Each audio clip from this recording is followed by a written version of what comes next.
President Trump accomplished in NATO yesterday was game-changing and historic. A shift in burden sharing to European responsibility in NATO that most would have said was impossible at the beginning of his term. But he said NATO needs to pay up. They started in the first term, and here in his second term, we've accelerated that. 32 NATO countries committed to spending 5% of their GDP on defense, on actually investing in the NATO alliance.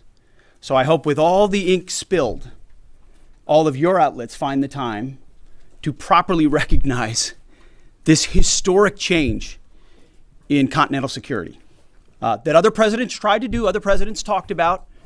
President Trump accomplished it. It's a huge deal. You see, we're here this morning because in hunting for scandals all the time, in trying to find wedges and spin stories, this press corps and the press corps miss historic moments. You miss historic moments like 5% at NATO, which when you hear, I was in the closed door briefing, I wish there could have been cameras in there. When you heard the prime ministers and presidents of other countries, to a man and to a woman, looking at President Trump and saying, this never could have happened, never would have happened. It seemed impossible 5 years ago, 2 years ago, 8 years ago. But here we are because of your leadership. If you ask them the question, I bet they'd say the same thing. But searching for scandals, you miss historic moments, like recruiting at the Pentagon. Historic levels in the Army, the Air Force, and the Navy.